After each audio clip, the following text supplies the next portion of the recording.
धंधा आदि करते भविष्य ऊंच मर्तबा पाने के लिए याद में रहने का पूरा पूरा पुरुषार्थ करने की। ये ड्रामा सेकंड बाय सेकंड बदलता रहता है, इसलिए कभी भी कोई सीन देखकर हार्ट फेल नहीं होने की। ये रूहानी पढ़ाई पढ़कर दूसरों को भी पढ़ाने की, सभी का कल्याण करने की, अर्थात सभी को घर का रास्ता बताने की। परमपिता परमात्मा की हम आत्माओं के लिए आज की मुरली से शिक्षा। कल्प में एक बार परमपिता परमात्मा इस ड्रामा में प्रवेश करते हैं और हम आत्माओं को हमारे ही द्वारा बनाए गए माया जाल से, अर्थात बंधनों के जाल से मुक्त करते हैं। समझ देते हैं कि हम आत्माएं परमधाम निवासी हैं। हम आत्माएं असल में परमपिता परमात्मा के बच्चे हैं, लेकिन सृष्टि रूपी ड्रामा में देह का आधार लेकर देह का विस्तार करते हैं और ये भूल जाते हैं कि जो भी विस्तार हम करते हैं वो महज एक रोल है ड्रामा में। रोल को भूलकर जो भी संबंध या बंधन हम बनाते हैं उस पर अधिकार रखना शुरू करते हैं, जो दुख का कारण बन जाता है। सभी आत्माएं इस समय मोह के माया जाल में फंसी हुई हैं और जो देवकुल की आत्माएं हैं वो द्वापर युग से इस मोह के वशीभूत होती हैं। धीरे धीरे ये मोह बढ़ता ही चला जाता है और कलयुग में तो बिल्कुल आत्माएं मोह से ग्रसित हो जाती हैं। हर वो चीज़ आज इंसान पकड़ कर बैठा है जो उसकी है ही नहीं, चाहे वो संबंध हो, चाहे वो वस्तु हो, चाहे वैभव हो, चाहे ज़मीन हो, चाहे मकान हो, चाहे गाड़ी हो। सबसे ज़्यादा आत्माएं इस वक्त बंधनों के मोह में फंसी हुई हैं। अब इस बंधन के मोह से निकालने के लिए मीठे मीठे परमपिता परमात्मा सर्व संबंध ऑफर करते हैं। समझ देते हैं कि हम आत्माएं रियलिटी को जानकर कि एक परमपिता परमात्मा के सिवाय हम आत्माओं का कोई भी नहीं है, इस समझ के साथ हम आत्माएं अपने सारे संबंध जो हैं परमपिता परमात्मा से बना लें और बनाकर फिर हम उसे अनुभव भी करें। अर्थात भगवान को अगर भाई बनाया, बहन बनाया, माता पिता बनाया, तो परमपिता परमात्मा उन संबंधों का सहयोग ज़रूर देते हैं। वो सहयोग जो हमको मिलता है वही तो अनुभूति कराता है और परमात्म अनुभूति सर्व संबंधों की ऐसी होती है जो हम आत्माओं को पूरी तरह तृप्त कर देती है। फिर हमें दैहिक रिश्तों का कोई आकर्षण नहीं रह जाता, उनसे किसी तरह की उम्मीद नहीं रह जाती। मीठे परमात्मा समझ देते हैं कि सर्व संबंधों के सहयोग की अनुभूति करो, तो जब सारे संबंध एक परमपिता परमात्मा के साथ हम रखेंगे तो हमारा बुद्धि का योग अन्य रिश्तों में जाएगा ही नहीं, क्योंकि जो भगवान से मिल जाता है उसके बाद रिश्तों से तो कोई चाहना ही नहीं रह जाती, क्योंकि रिश्ते वो दे ही नहीं सकते हैं जो एक आत्मा को चाहिए, क्योंकि सभी खाली हैं। हर आत्मा चाहती है कि उसको मिले। तो इसीलिए जब हम सारे संबंध का सहयोग परमपिता परमात्मा से लेना शुरू करते हैं तो हमारा योग निरंतर हो जाता है। क्योंकि बुद्धि का योग सिर्फ परमात्मा के साथ ही होता है। वही साजन, वही बच्चा, वही भाई, वही बहन, वही माता पिता, वही चाचा चाची, वही सारे संबंध, जितने भी दैहिक संबंध होते हैं। मीठे परमात्मा स्पष्ट करते हैं कि हर समय बाप के भिन्न भिन्न संबंधों का सहयोग लो, खुद ऑफर करते हैं बाबा। अर्थात अनुभव करो तो सहज योग लगेगा। योग हमको लगाना नहीं पड़ेगा, बुद्धि कहीं और जाएगी नहीं। जब दोस्त भी परमात्मा, साजन भी परमात्मा, बच्चा भी परमात्मा, भाई भी परमात्मा, बहन भी परमात्मा, फिर जाएगा कहाँ बुद्धि का योग। एक परमपिता परमात्मा ही है जो कैसे भी समय पर संबंध निभाने के लिए बंधे हुए हैं। अगर हम उनसे संबंध बना लेते हैं तो एक परमात्मा ही है जो सारे संबंध निभा सकते हैं और किसी भी समय निभा सकते हैं। हद के रिश्ते तो लिमिटेड हैं, वो तो आजकल स्वार्थ से बंधे हुए हैं। स्वार्थ होगा तो करेंगे, जितना कर सकते हैं उतना करेंगे, नहीं मन है तो नहीं करेंगे। लेकिन अगर हम कहीं मुसीबत में फंस जाते हैं खतरनाक जगह पर, तो एक भगवान ही है जो पहुंच सकते हैं, बाकी कोई भी रिश्ता वहां पहुंच नहीं सकता। कहने को रक्षाबंधन में कोई कह देता है कि भाई रक्षा करता है, लेकिन दैहिक भाई रक्षा कर ही नहीं सकता है। हर जगह कैसे भी समय में कोई भी रक्षा नहीं कर सकता, कोई भी हमारी मदद नहीं कर सकता है सिवाय परमपिता परमात्मा के। तो इस रियलिटी को जानते हुए परमपिता परमात्मा को सर्व संपत्ति बनाना है। उनको स्वार्थ में याद नहीं करना है, हर समय ही उनको याद करना है, क्योंकि वो एकमात्र सहारा है सभी आत्माओं का। जहाँ देह के संबंध छोड़ देते हैं वहाँ भी परमात्मा ही खड़े होते हैं, बाकी तो जला जुलो के बॉडी घर आ जाते हैं।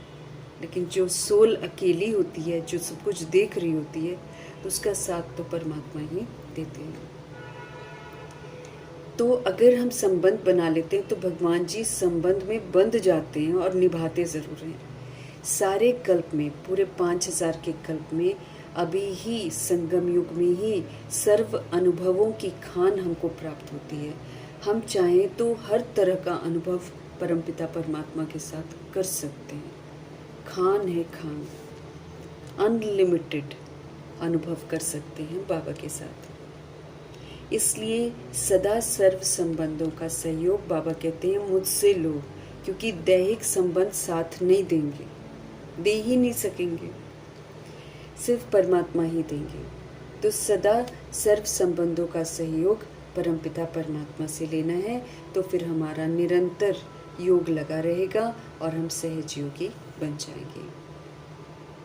स्पष्ट करते हैं कि जो सर्व संबंधों की अनुभूति व प्राप्ति में मगन रहता है प्रभु के साथ, वो पुरानी दुनिया के वातावरण से तो सहज ही उपराम हो जाता है।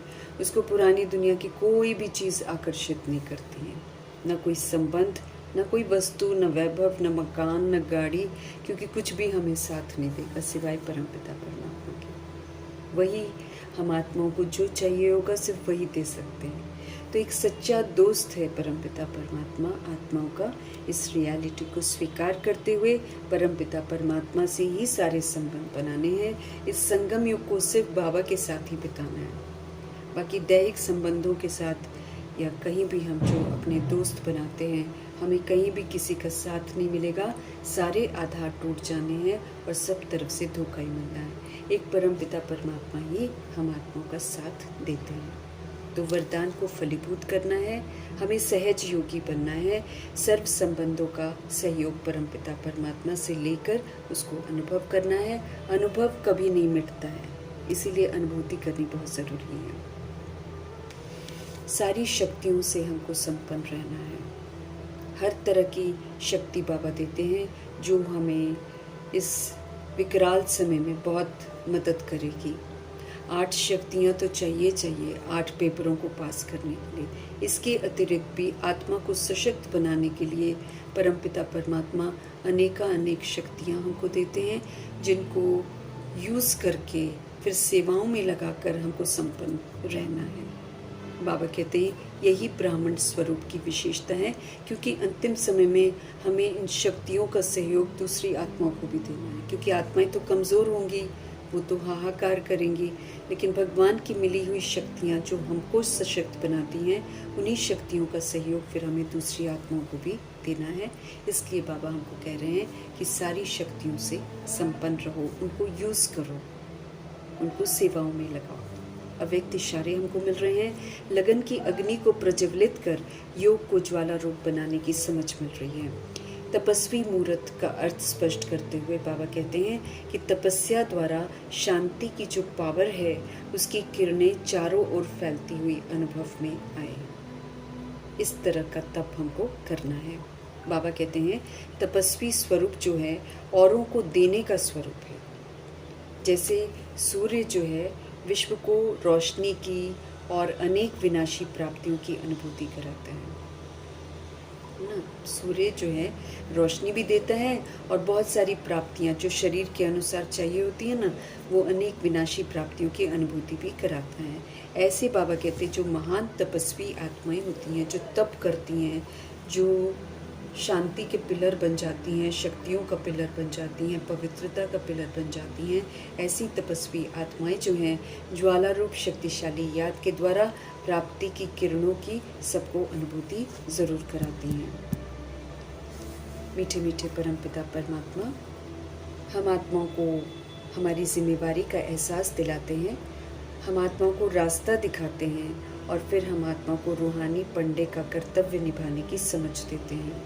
अब हम आत्माओं को, उन आत्माओं को जो भगवान से संपर्क नहीं करती हैं डायरेक्ट, उन्हें भी शांति धाम का और अमरपुरी का रास्ता बताना है। हर आत्मा को अब शांति धाम घर वापस जाना है, इसलिए रास्ता बताना है, क्योंकि वहाँ जाने के लिए हमको फिर से अशरीरी बनना है, फिर से सतोगुणी बनना है। जैसे हम बिंदु ऊपर से नीचे आए थे, ऐसे ही बिंदु बनकर हमको ऊपर से नीचे से ऊपर जाना है। इसलिए यहाँ जितना भी हमने बनाया हुआ विस्तार है, उससे हमको डिटैच होना है। फिर अमरपुरी का रास्ता बताना है, अर्थात सभी आत्माओं को ये परिचित कराना है कि इसके लिए हमको क्वालिफाई करना पड़ता है। ईश्वरीय पढ़ाई पढ़कर हमको बेदाग हीरा बनना पड़ता है, 16 कला संपूर्ण बनना पड़ता है, संपूर्ण निर्विकारी बनना पड़ता है, सर्वगुणों से संपन्न बनना पड़ता है, मर्यादा पुरुषोत्तम बनना पड़ता है, संपूर्ण अहिंसक बनना पड़ता है। तो ये जो विधियाँ बाबा हमको बताते हैं, तो हमें स्वयं भी निर्बंधन बनना है, शांति धाम में जाने के लिए अशरीरी अवस्था बनानी है और अमरपुरी के लिए क्वालिफाई करना है, प्लस सारी आत्माओं को ये रास्ता भी ज़रूर बताना है।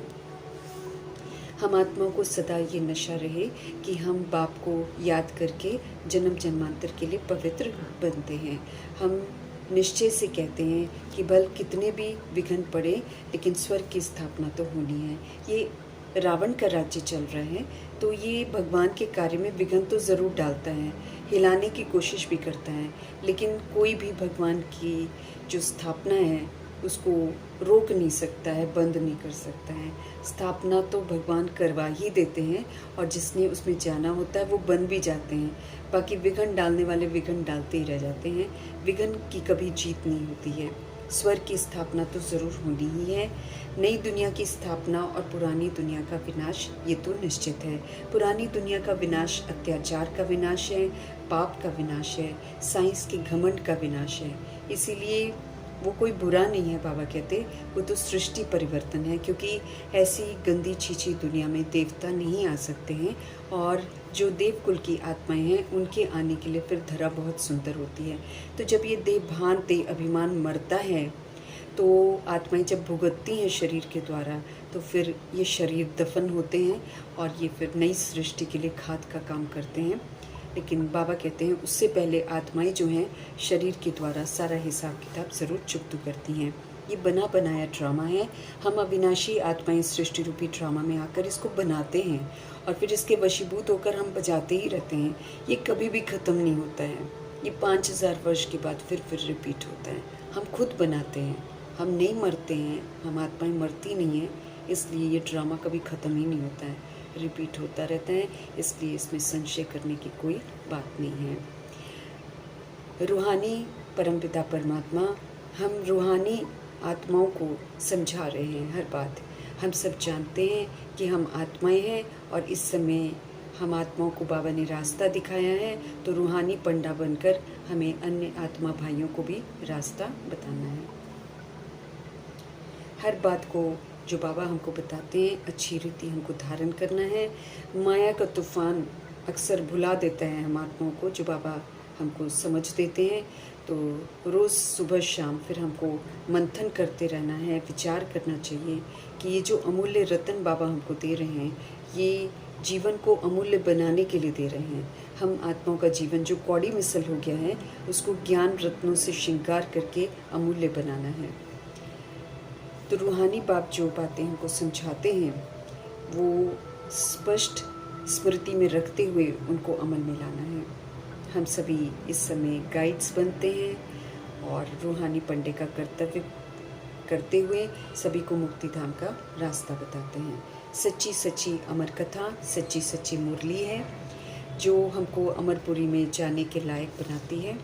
अमरपुरी में जाने के लिए हम सभी आत्माएं इस समय पवित्र बन रहे हैं।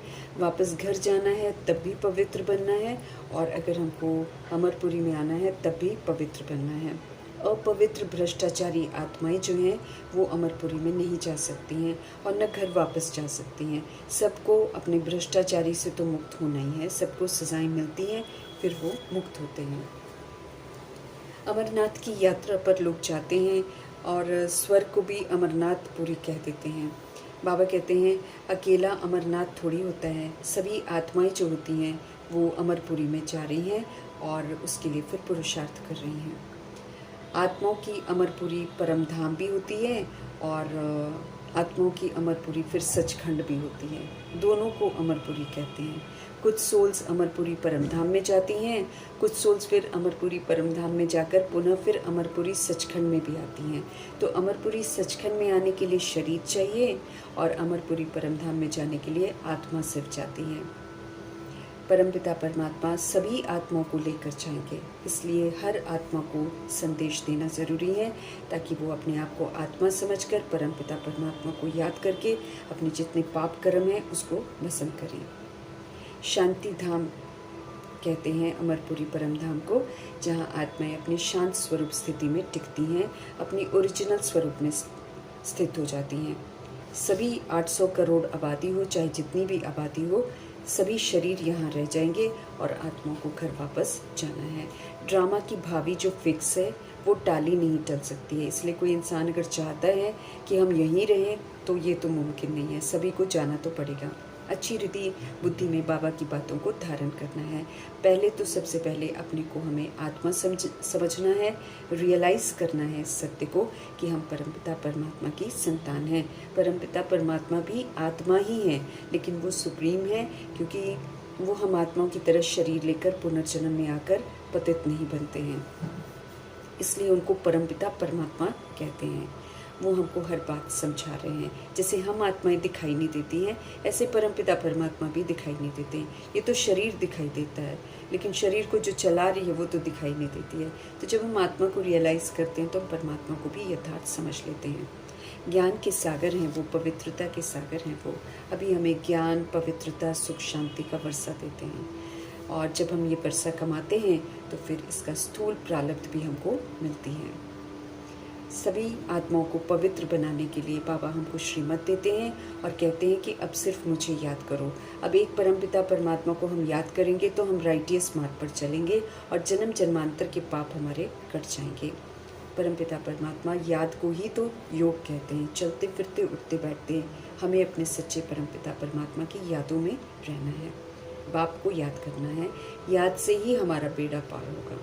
ये विषय नगरी है, इसमें विषय ही विषय, विकारों का विषय है। तो इस विषय नगरी से अब हमको शिव नगरी में जाना है, फिर हम विष्णुपुरी में आएंगे। इस बातों को याद करते हुए हमें फिर शिव नगरी में जाने के लिए अशरीरी बनना है और विष्णुपुरी में आने के लिए 5 क्वालिफिकेशन जो हैं उनमें क्वालिफाई करना है। हम सभी इस वक्त ईश्वरीय पढ़ाई पढ़ रहे हैं, वहाँ पर जाने के लिए। हम यहाँ के लिए नहीं पढ़ रहे हैं। यहाँ की जिस्मानी पढ़ाई तो ऐसे ही जाएगी, लेकिन ये रूहानी पढ़ाई जो है ये हमारे साथ जाती है। अगर हम इसको धारण करते हैं तो उसी से प्रारब्ध बनती है, उसी से हम धनवान बनते हैं। बाबा कहते हैं यहाँ तो धन वगैरह दान करके लोग धनवान बनते हैं, लेकिन यहाँ जो अभी बाबा हमको पढ़ाते हैं, हम ज्ञान रत्नों से धनवान बनते हैं। दान देने समय भी थोड़ा हमको ध्यान रखना है, क्योंकि परमपिता परमात्मा बोलते हैं आजकल बहुत सारे ठग आ गए हैं, तो उनको दान करने से पहले देखना है कि वाकई वो ज़रूरतमंद है कि नहीं तो आत्माएं उस दान के साथ शराब पीती हैं, फिर गैम्बलिंग करती हैं, तो फिर जब वो करती हैं तो फिर उसके पाप का भागीदार हम बनते हैं। आधा फिर हमको भी पाप का, क्योंकि हमने पैसे दिए ना, हमारे पैसे से उसने सट्टेबाजी करी, हमारे पैसे से उसने शराब सिगरेट पी, तो फिर ये पाप बन जाता है। इसलिए हमें बड़ा सोच समझकर दान करना है। हम सब रूहानी पंडे हैं और बाबा कहते हैं प्रदर्शनी और म्यूज़ियम खोलकर बाबा कहते हैं ऐसे नाम करो, ऐसे नाम लिखो जो सिद्ध हो जाए कि ये गाइड टू हेवन है या नई विश्व की राजधानी के गाइड्स हैं, ताकि आत्माएं आकर समझें। क्योंकि कांटों के जंगल में जी रही आत्माएं इस समय देह के अभिमान में हैं, एक दूसरे को दुख देते रहते हैं, कांटे लगाते रहते हैं, चुभते रहते हैं। स्वर्ग फूलों का बगीचा है, इसलिए हम आत्माओं को बाबा का फरमान है कि अपने अंदर के सारे कांटे निकालो। कांटों की जड़ है देह का अभिमान, उसी से हमारे अंदर में काम, क्रोध, लोभ, मोह, अहंकार आते हैं। तो इन कांटों से अपने आप को मुक्त करना है, अब दैवी गुणों को धारण करना है, तब जाकर हम बाबा के फूलों के बगीचे में जा सकते हैं जहाँ देवताएं रहते हैं। हम आत्माओं को ये नशा रहना चाहिए कि हम बाप को याद कर जन्म जन्मांतर के लिए पवित्र बनते हैं। कितने भी विघ्न पड़ेंगे कोई रोक नहीं सकता इस स्थापना को, हमें बस स्थापना में मददगार बनना है, अर्थात वहाँ की विशेषताओं को धारण करना है। पुरानी दुनिया का विनाश तो होना ही है, इसीलिए इससे कोई अटैचमेंट नहीं रखनी है, इसको पीट करके फिर हमको नई दुनिया के लिए पुरुषार्थ पूरा करना है। ज़रा भी हमको संशय नहीं लाना है। लिबरेट करने के लिए बाबा आए हुए हैं, तो हमें अपने आप को 5 विकारों से लिबरेट करके वॉइसलेस बनाना है। वॉइसलेस बनेंगे तो वॉइसलेस वर्ल्ड में जाएंगे, सुख धाम में जाएंगे। अभी स्वर्ग में जाना है, ये बात स्मृति में रहे, ताकि हमारे कर्मा बिल्कुल राइटियस रहें। स्वर्ग ऊपर नहीं है, स्वर्ग किसी धरा पर होता है, उसको जीवन मुक्ति धाम भी कहते हैं। वहाँ पर आत्माएं परिवार में रहती हैं, लेकिन कोई भी बंधन में नहीं रहता है। और मुक्ति धाम में तो हम बिल्कुल ही निर्बंधन रहते हैं, वहाँ कोई शरीर है ही नहीं है, कोई विस्तार नहीं है। अच्छी रीति बाबा जो बताते हैं वो बार बार हमको कह रहे हैं, इस नॉलेज को अच्छी रीति धारण करो, मंथन करो और निरंतर आने वाली परीक्षाओं के लिए अपने आप को तैयार करो। क्योंकि ये जितनी भी पढ़ाई है ये हमें 8 पेपरों की तैयारी करवा रही है। जो भयंकर पेपर होने हैं, सृष्टि रूपी ड्रामा जो हमारे पेपर लेगा, उसकी तैयारी हम कर रहे हैं। अपना कल्याण करना है, आत्मा को सतो प्रधान स्वरूप बनाना है, पवित्र बनकर हमको मुक्ति धाम में जाना है, तब हमको सज़ा नहीं मिलेगी। और फिर नॉलेज जो बाबा देते हैं उससे फिर हमको देवता बनना है। विश्व का मालिक बनने का पुरुषार्थ करना है, हम आत्माएं ही पुरुषार्थ करती हैं। पक्का हमको याद करना है कि हम आत्मा हैं और हम आत्मा को परमपिता परमात्मा को याद करके पावन बनना है, अपनी प्रारब्ध भी बनानी है। पतित वापस घर जा नहीं सकते हैं और पतित बाबा को याद भी नहीं कर सकते हैं, इसलिए पतित बनने से अपने आप को मुक्त करना है। माया बार बार पतित कर्तव्य के लिए उकसाएगी, लेकिन हमको पतित कर्म नहीं करने हैं। बाबा की याद में निरंतर रहने का अटेंशन रखना है। सारे दिन का पाठ बाबा कहते सेकंड बाय सेकंड बदलता ही रहता है, इसलिए कहीं भी हमको अटकना नहीं है, शूट होता रहता है। अभी हम आत्माओं का पाठ फिर से शूट हो रहा है, तो बड़ा सोच समझकर हमें पाठ बजाना है, हार्ट फेल नहीं होना है। और क्योंकि ये जो शूट कर रहे हैं ना, यही फिर रिपीट होगा। धंधा भले करना है, लेकिन पुरुषार्थ पर भी पूरा ध्यान देना है। गृहस्थ व्यवहार में भी हमको रहना है, लेकिन कमल पुष्प समान रहना है, ट्रस्टी बनकर रहना है, सेवाधारी बनकर रहना है, रिश्ते के भान में नहीं रहना है।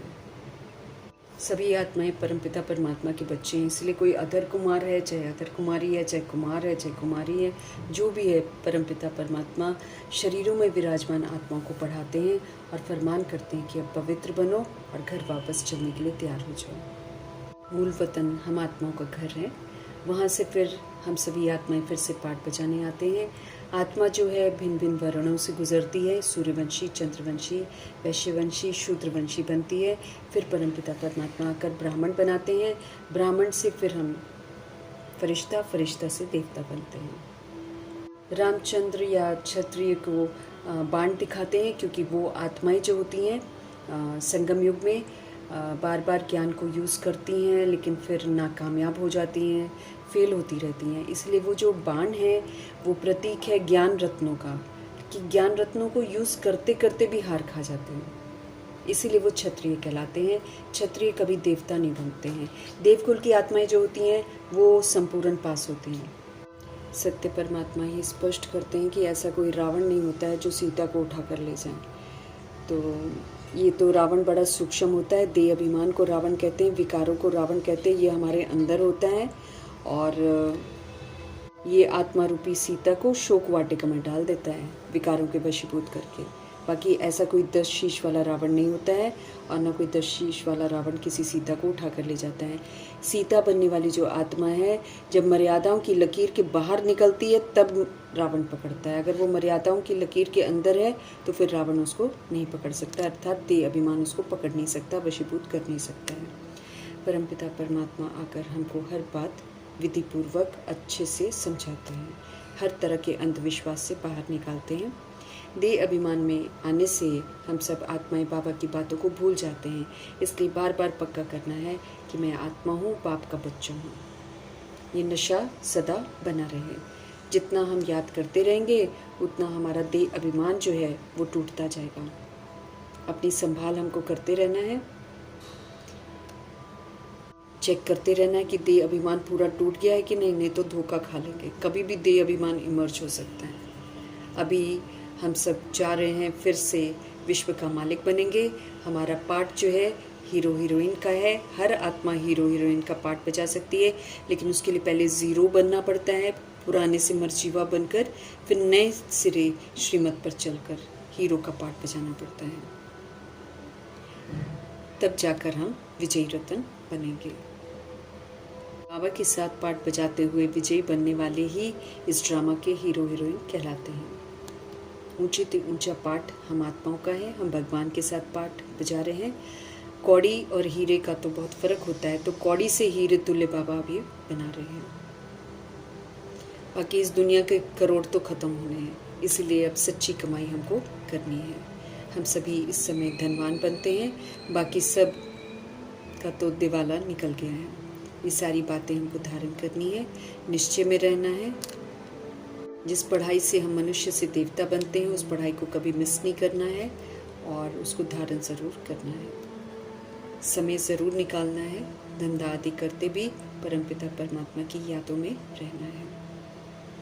सारा दिन यूं ही गंवाना नहीं है, भविष्य का ख्याल रखते हुए अपनी भविष्य की प्रारब्ध बनानी है। जब तक शिव बाबा श्रीमत न दे तब तक हम मुक्तिधाम जा नहीं सकते हैं। श्रेष्ठ ते श्रेष्ठ मत परमपिता परमात्मा की पाप आत्मा को पुण्य आत्मा बनाती है। शरीर के साथ ही पाप और पुण्य बनते हैं, इसलिए अभी शरीर में रहते हुए हमें श्रीमत पर चलकर पुण्य कर्म करने हैं, विचार सागर मंथन करना है। रूहानी पढ़ाई से ही सबका कल्याण होना है, इसलिए इस पढ़ाई पर पूरा पूरा ध्यान देना है। विनाश बिल्कुल सामने खड़ा है, तो इसलिए जल्दी जल्दी मनुष्यों को सच्चा रास्ता बताना है। दुख शांति खिटपिट से जूझ रही आत्माओं को सत्य से ज़रूर परिचित कराना है। इस समय सभी आत्माएं एक दूसरे के दुश्मन बनते हैं और एक दूसरे को खलास करने की सोचते रहते हैं।